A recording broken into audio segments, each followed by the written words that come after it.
देखो अब क्या है ना, हम दो चीजें अब एक और नया कंसेप्ट डिस्कस करते हैं, BTST ट्रेड्स, दैट इज कि बाय टुडे सेल टुमारो। तो अभी क्या हो रहा है ना, अब जैसे मेरे पास मार्जिन पड़ा है, फॉर एग्जांपल मेरे पास अभी 22,000 रुपए का मार्जिन पड़ा है, जो कि ऐसी खाली पड़ा है आज मैंने, और मैं इसको इंट्राडे के लिए यूज कर रहा हूँ। बट अब अभी जब तक दिन भर में ट्रेड्स ले रहा था तब तक तो यूज कर लिया, but after the trading day अब की मार्जिन मेरे लिए ऐसे खाली है एकदम, और पूरे दिन के लिए खाली पड़ा रहेगा, ये यूज नहीं हो रहा। तो हम और अपने मतलब रिटर्न्स को मैक्सिमाइज करने के लिए हम BTST ट्रेड्स ले सकते हैं अभी इस मार्जिन के थ्रू, और BTST ट्रेड्स ले सकते हैं। क्या कह रहा था मैं? हाँ, ऑल्दो हमारे रिटर्न्स भी बढ़ेंगे बट हमारा रिस्क रिस्क भी काफी ज्यादा बढ़ जाएगा, क्योंकि अगर हम इससे आज ट्रेड ले रहे हैं and कल वो शेयर अगर नीचे खुला तो ऑब्वियसली हमारा लॉस हो रहा है, अगर ऊपर खुला तो प्रॉफिट हो रहा है। बट हम ट्राई करेंगे कि इसमें भी BTST ट्रेड्स जो भी लें, वो मैक्सिमम जिसके चांसेस वो कल बढ़ने के वही ले, बट स्टिल मार्केट अनसर्टेन होती है, कुछ भी हो सकता है। एंड वही थिंग है, जैसे अभी हमने 3,000 के मार्जिन से स्टार्ट किया, ठीक है, अब जैसे जतिन का मेरे ख्याल से 1,000 रुपए की बढ़ गई होगी कैपिटल, अब वो 3,000 से 4,000 हो गई होगी अब तक। तो अब हम अभी भी 3,000 से इंट्राडे करेंगे, बट ये क्या कर सकते हैं, अब उस 1,000 रुपए को ये BTST ट्रेड्स के लिए यूज कर सकते हैं, या फिर कंप्लीटली 4,000 को भी यूज कर सकते हैं। और जैसी मतलब हम डे के एंड में उन्हें उन ट्रेड्स में एंटर करेंगे, जैसे 3 बजे के बाद हम BTST ट्रेड्स एंटर करेंगे। और इसमें जैसे BTST ट्रेड्स में मार्जिन नहीं मिलता, तो हमें फुल कैपिटल के साथ जाना पड़ेगा। तो अगर हमारे पास 4,000 रुपए हैं तो हम पूरे 4,000 रुपए मान लो दो शेयर्स में लगा देंगे, कि मैं दो BTST ट्रेड्स दी फॉर एग्जांपल। मान लो आज ये रैडिको और जस्ट डायल की दी कि ठीक है ये अच्छा लग रहा है, कल बढ़ सकता है, अभी थोड़ा हमारे ट्रिगर प्राइस से ऊपर ही क्लोज हुआ है, although and of the session पे हुआ है, बट ट्रिगर प्राइस से ऊपर क्लोज हुआ है। तो हम इसको कल के लिए होल्ड करके रख सकते हैं एंड कल बेच देंगे। तो ये जो फंड्स है हम इसको यूटिलाइज कर पूरे हम या रादर देन कल के लिए बचा के रखना, हम अभी यूज करके ले लेंगे। एंड जैसी कल मार्केट खुलेगी और उसमें अगर हमें पॉजिटिव रिटर्न दे रहा है, कुछ भी दे, अगर वो 2% भी बढ़ रहा है तो हमारे लिए तो बेनिफिशियल ही है ना, बिकॉज हमारा जो कैपिटल एनीवेज आइडल ही रहनी थी पूरे दिन भर। अब जैसे नेक्स्ट ट्रेडिंग सेशन मंडे को है, तो मंडे तक ये खाली पड़ी रहनी है, अब तुम विड्रॉ करो डालो तो यूज हो नहीं रहा कुछ कुछ इस कैपिटल का। तो so that's why to maximize result returns, हम यही कर सकते हैं कि हम इस कैपिटल को फिर eight the end of the day किसी ट्रेड में डाल दें, जिसको हम ओवरनाइट होल्ड करेंगे एंड देन अगले दिन एग्जीक्यूट कर देंगे। एंड इसमें एक कॉमन क्वेश्चन ये आ सकता है कि BTST कर रहे हैं तो क्या हम उसे एक्सटेंड कर सकते हैं? फॉर एग्जांपल अगर एक ट्रेड हमने ली है एंड उसमें लॉस हो रहा है, और मे बी, हाँ मतलब लॉस ज्यादा भी नहीं है, ऐसे 2-3% का ही है, and we don't want to sell it right now, and मेरे को नहीं लग रहा कि आज कोई इंट्राडे की कोई अच्छी अपॉर्चुनिटी आ रही है, तो क्या उसको और लंबे टाइम तक होल्ड कर सकते हैं? तो हाँ, उसको होल्ड कर सकते हैं, बट अभी सबसे बड़ा ड्रॉबैक ये है कि हमारे पास जो अभी कैपिटल है ना, हमारे पास सिर्फ 3,000 रुपए की राइट नाउ, जिससे हम सारे मतलब तुम लोग ट्रेड कर रहे हो। तो अब क्या है कि जो डिलीवरी पोजीशंस होती है ना, अभी हमारे इंडिया में जो सिस्टम फॉलो होता है वो T+2 ट्रेडिंग का सिस्टम फॉलो होता है। T+2 मतलब ट्रेडिंग डे, आज तुमने अगर बाय किया तो तुम्हें डीमैट अकाउंट में 2 दिन बाद शेयर्स आएंगे। तो अब अगर जब तुम्हारे अकाउंट में शेयर्स आ जाते हैं ना एंड उसके बाद तुम सेल करते हो उसे, तो जो डिपॉजिटरी है जैसे CDSL या फिर NSDL, ये हर एक शेयर पे एक चार्ज लेती है to again debit those shares from your account. तो मतलब बेसिकली सेलिंग के लिए वो चार्जेस लेती है, अराउंड 20 रुपए का चार्ज होता है वो पर शेयर, मतलब पर शेयर इन द सेंस कि पर स्टॉक, पर कंपनी मान लो, irrespective of the quantity. But एक अगर सेम सिंबल के लिए वो लेते हैं, तो अगर मेरे पास साइबर टेक के 30 शेयर्स हैं एंड मैं 30 के 30 निकाल रहा हूँ डिलीवरी लेने के बाद, फॉर एग्जांपल आज खरीदे और 5 दिन बाद निकाल रहा हूँ, तो क्वांटिटी से मतलब नहीं है, बट इस डिफरेंट वो नहीं चाहिए। मतलब अगर ये तीनों हैं, साइबर टेक, PI इंडस्ट्रीज और कोफोर्ज, तो इन तीनों के लिए अलग अलग से चार्ज करेगा, वो इनकी क्वांटिटी पे डिपेंड नहीं होगा, but because these are different stocks, तो इनके लिए वो 20 रुपीज ईच चार्ज करेगा। एंड बिकॉज राइट नाउ हमारी कैपिटल बहुत छोटी है, 3,000 की कैपिटल, अगर 3,000 पे देखोगे तो 20 रुपए ऑलमोस्ट, और अगर हम तो वैसे भी 1,500 से ऊपर की पोजीशन लेंगे नहीं, तो अगर 1,500 की कैपिटल पे सोचो 20 रुपए लग रहे हैं, तो that means it is more than 1%। तो 1% प्लस थोड़े ब्रोकरेज चार्जेस लग जाएंगे, तो 2% हो गया। हम तो इतना रिटर्न भी नहीं एम कर रहे कि हम अपनी बीटीएसटी ट्रेड से, हम तो मतलब एम कर रहे कि सिर्फ 3-4% ही मिलेगा, एंड उससे ज्यादा फिर हम ब्रोकरेज में ही खर्च कर देंगे, सो फायदा नहीं है। That's why we are trying to eliminate this charge currently. तो इसलिए हम सिर्फ बीटीएसटी ट्रेड्स लेंगे कि आज खरीदा एंड कल ही बेच दिया, so that we can avoid this charge. ये जो 20 रुपए का पर स्क्रिप्ट जो चार्ज लगेगा हमें, इसको अवॉइड कर सकते हैं। एंड बीटीएसटीज में यही है कि अगर अब अगर सोचो, अब ये 22,000 रुपये मेरे पास पड़े हैं, अब ये आइडल है, ठीक है। अब अगले दिन भी जब मार्केट खुलेगी तो मेरे पास 22,000 ही रहेंगे, कुछ फायदा नहीं। तो अगले दिन अगर मार्केट खुल के अगर इसमें 2% का भी रिटर्न मिल जा रहा है तो क्या प्रॉब्लम है? 22,000 रुपये अगर सोचो 2% मिल रहा है तो इट इज अराउंड 400-450 रुपये। अगर ऐसे हर रोज कर करके थोड़ा बहुत हम इसको स्ट्रेच कर सकते हैं तो उसमें क्या प्रॉब्लम है? सो दैट्स वाई अभी हम, और अब नेक्स्ट टाइम से अब यही करेंगे, मैं 3-4 बीटीएसटी ट्रेड के आइडियाज भी दे दूंगा, and at the end of the day what we will do is कि कोई उनमें से 2 बेस्ट आइडिया सेलेक्ट करेंगे, और वो 3 बजे के बाद हम उसमें पोजीशन ले लेंगे। वही, और रूल सेम ही रखेंगे कि 1500 से ऊपर की पोजीशन साइज नहीं रखना किसी एक पर्टिकुलर स्टॉक में, सो दैट हम डाइवर्सिफाई कर सकते हैं अपना रिस्क। अगर एक शेयर नीचे चले आता है, एक ऊपर चले आता है, तो हम इतना ज्यादा रिस्क नहीं है हमारे पास, so we can follow that strategy. इसका तो इसका हाँ, चार्जेस चार्जेस बताइए एक बार, क्या थे चार्जेस के हाँ बीटीएसटी के? देख मैं ना बस वो एग्जैक्टली डीपी चार्ज ही नहीं लगता ना? डीपी, हाँ बस डीपी चार्ज नहीं लग रहा, और वो डीपी चार्ज ही इतना ज्यादा हो जाता है। हाँ, वही मेन तो वही होता है डिलीवरी में। हाँ, अगर देखें जीरोधा ब्रोकरेज कैलकुलेटर में, डिलीवरी में ये अभी छोटी ट्रेड्स के लिए बहुत ज्यादा चार्ज हो जाता है। अगर देखो DP charges applicable on equity delivery transactions, यहाँ पर जाके पढ़ सकते हो तुम, मैं ग्रुप में शेयर कर दूंगा कि डीपी चार्जेस एग्जैक्टली क्या है। तो इट इज अराउंड कितना, ऑफिशियल 13.5 रुपये प्लस 18% जीएसटी, तो कितना हो गया, अराउंड वही 20 रुपए के अराउंड आ जाता है। तो अगर हम दो शेयर्स, अगर दो डिफरेंट कंपनीज के शेयर्स होल्ड करके अगर एक से ज्यादा दिन बाद बेचेंगे, तो सोचो अराउंड 50 रुपए तो हमारे, मतलब 30-40 रुपए तो इसी में लग जाएंगे, सिर्फ डीपी में, और उसके ऊपर ब्रोकरेज अलग। So market, Shivam was asking, so market open होते ही अपने आप ऑटोमेटिकली सेल आउट हो जाएंगे? नहीं, सेल आउट ऑटोमेटिकली नहीं होंगे, हमें करने पड़ेंगे। इट इज जस्ट हमने ये कोई ऐसा कोई नया इंस्ट्रूमेंट नहीं है BTST trade, it is just हम उसको एक स्पेसिफिक टर्म दे दे रहे हैं बीटीएसटी ट्रेड। अगर उसको तुम कुछ भी बना सकते हो, उसको तुम डिलीवरी ट्रेड भी बना सकते हो, अगर तुम उसे ना बेचो तो वो डिलीवरी ट्रेड हो जाएगी। तो या फिर मतलब जैसे मान लो 1 हफ्ते के अंदर बेच दिया तो वो स्विंग ट्रेड हो जाएगी, और अगर मान लो 1 महीने बाद बेच रहे हो तो वो लॉन्ग टर्म इन्वेस्टमेंट वाली ट्रेड हो जाएगी। तो इट ऑल डिपेंड्स कि तुम कब बेच रहे हो, बट उसका मेजर जो हमारे पास जो बेनिफिट है वो यही है कि हमारे टीपी चार्जेस बच जाएंगे, because our capital is low अभी राइट नाउ। हाँ, so that is one thing. तो अभी बीटीएसटी का कोई किसी को डाउट है? ऑल्सो पीयूष आ गया। पीयूष, आज तूने कोई ट्रेड ली थी क्या? अगर है तो स्क्रीनशॉट भेज दे।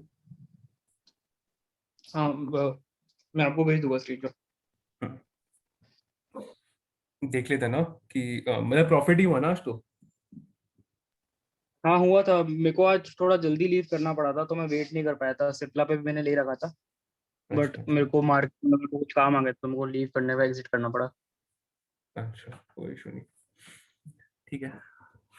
तो ये देखो आ गया समझ बीटीएसटी का, आई गेस लेट ज्वाइन किया तूने। हाँ, आगे समझ आ गया। ठीक है,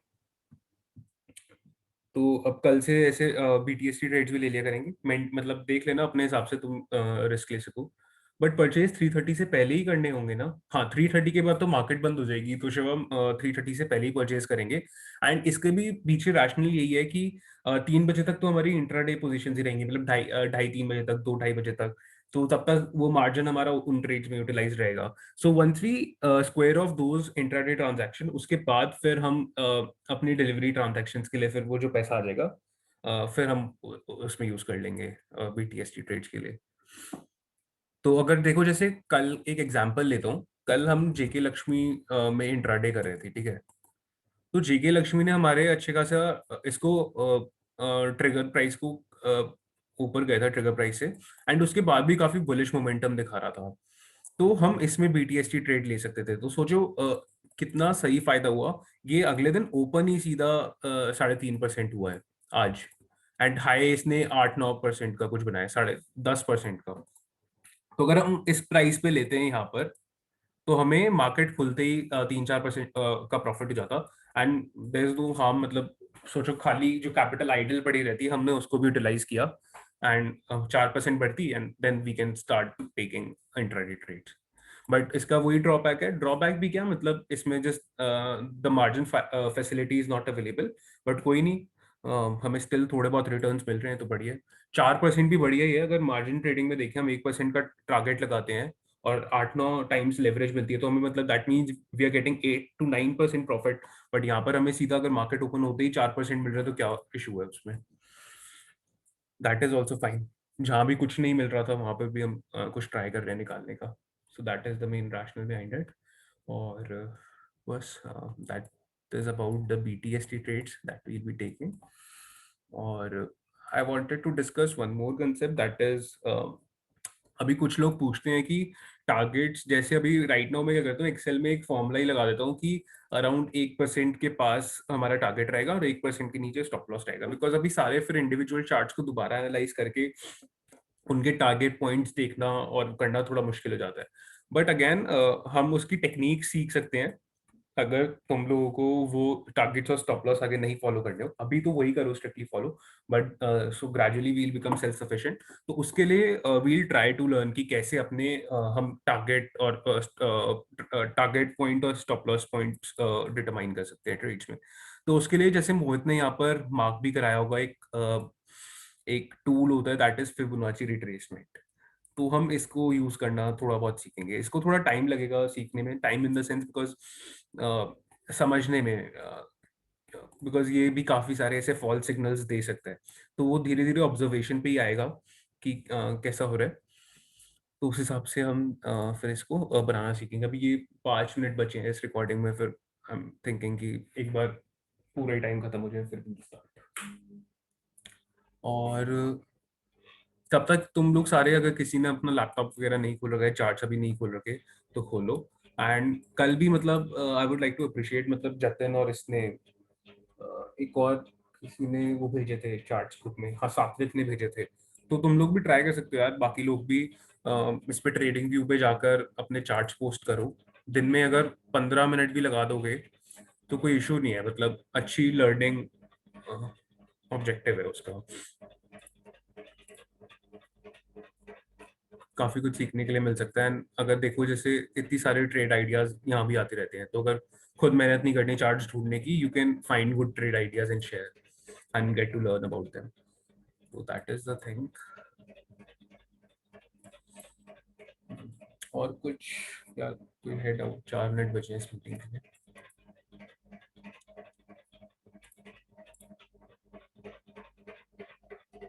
ट्रेडिंग व्यू से एक रीअश्योरेंस भी मिल जाती है। जैसे मैंने बहुत बार किया है, अगर कोई स्विंग ट्रेड मिल रहा होता है और मैं वहां पे उस स्टॉक को जाके सर्च करूँ, तो वहां पे भी किसी और ने लिखा होता है कि हाँ फिर हाँ मतलब वो एक रीअश्योरेंस हो जाता है।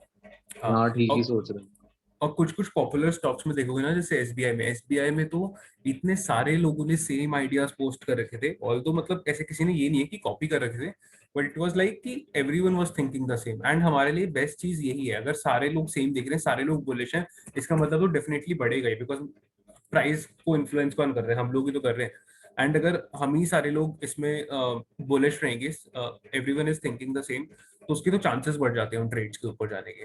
तो अगर थोड़े पहले का लें, जब it was about to you know when it was about at around this level, तो यहाँ पर काफी सारे लोगों ने आइडियाज देने स्टार्ट कर दिए थे कि अब ये बढ़ेगा बढ़ेगा बढ़ेगा। एंड यहाँ पर भी देखो, एक इसने ब्रेकआउट दिया था एसबीआई ने, बट ये इतना अच्छा हो नहीं पाया ब्रेकआउट, क्योंकि वॉल्यूम्स देखो, वॉल्यूम्स नॉर्मल ही थी इसमें। जो इस दिन इनफैक्ट ब्रेकआउट वाले दिन तो बेकारी वॉल्यूम्स थी, तो इसलिए इतना ज्यादा ऊपर नहीं जा पाया। बट एवरीवन वाज थिंकिंग कि जाएगा। फिर उसके बाद देखो दोबारा से रिट्रेस हुआ, यहाँ तक आया नीचे। एंड मोस्टली जितने भी तुम देखोगे ना जो चैनल ब्रेकआउट्स होते हैं, वही तुम्हें इससे पता चल जाएगा ट्रेडिंग व्यू से, वो एक बार ऐसे देके फॉल्स ब्रेकआउट देके फिर रिट्रेस करते हैं, then they start going up. So इसने भी एसबीआई ने एग्जैक्टली यही किया। And most of the people they think कि अरे अब लगता नहीं है, अगेन लाइक ट्रेंड रिवर्सल आ गया, एंड फिर वो एग्जिट कर देते हैं यहीं पर। और जैसे एग्जिट करते हैं फिर वो दोबारा बढ़ने लग जाता है, जैसे मेरे साथ हुआ। बिकॉज ऐसे SBI पे मेरे को बिल्कुल भी भरोसा नहीं था कि कुछ भी हो सकता है, क्योंकि पूरा बैंकिंग सेक्टर ही उस टाइम बेयरिश था।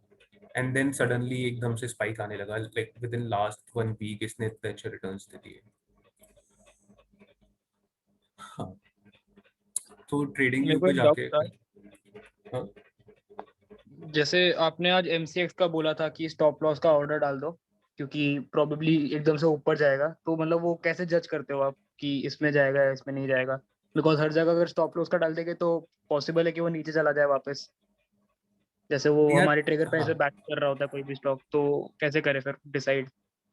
क्योंकि उस टाइम मेरे को जतिन बोल रहा था कि क्या कहते हैं वॉल्यूम्स इसकी अभी अच्छी आ रही हैं, जो कि आ रही थी एक्चुअली, हम देखे तो फिर यही दिमाग लगाया मैंने कि अगर बट वो अगर देखो पहले से अगर वॉल्यूम बिल्डअप होने लग जा रहा है ना, that means there is some movement. Although एकदम वॉल्यूम का ब्रेकआउट नहीं आया, जैसे वॉल्यूम ब्रेकआउट ये हो गए कि एकदम से ही अलग से ही खड़ा हुआ दिख रहे हैं इनके वॉल्यूम्स, बट थोड़ा सा पहले जैसे एक्यूमुलेशन स्टार्ट हो जाता है, तो उस टाइम पे हम फिर जज कर लेते हैं कि मे बी अब वो आएगा। एंड द थिंग इज कि अभी मार्केट उस टाइम वही इतना, अगर निफ्टी को देखें हम, निफ्टी देखो आज स्टार्टिंग ऑफ द सेशन में काफी बुलिश उसमें ट्रेंड में थी। सो दैट मींस कि जो भी शेयर्स आ रहे थे, दे मोस्ट ऑफ देम उनकी प्रोबेबिलिटी यही थी कि वो बढ़ेंगे, एंड वो बढ़ फिर ऐसे ही रहे थे कि मौका ही नहीं दे रहे थे एंटर करने का, एकदम से वॉल्यूम्स आ रही थी सब में। सो मतलब ऐसा कुछ इसमें शॉर्ट शॉर्ट वाली चीज नहीं थी, एक तरीके से मान लो कि तुक्का ही था कि ठीक है अब आने वाला है। ओके, बट हाँ, वॉल्यूम्स को अगर तुम एनालाइज करोगे तो इससे काफी सारी चीजें तुम्हें पता लग जाएगी। मतलब वैसे अगर आप देखो तो वॉल्यूम्स जैसे अगर एक एक करके देख रहे हो तो इतना फर्क पड़ता नहीं लग रहा था उस वक्त। हाँ हाँ हाँ अभी भी हाँ। अगर आप देखो तो उसके पहले यार वॉल्यूम है नहीं इतनी, अभी वो रिलेटिव एकदम से शूट वॉल्यूम ये कर दी। वाली बहुत ज्यादा आ गई ना, इस वजह से हमें पता नहीं चल रहा। अगर मैं इसको थोड़ा जाऊँ स्ट्रेच आउट करूँ तो फिर पता लग सकता है हल्का, जैसे यहाँ पर एकदम डिप था वॉल्यूम का,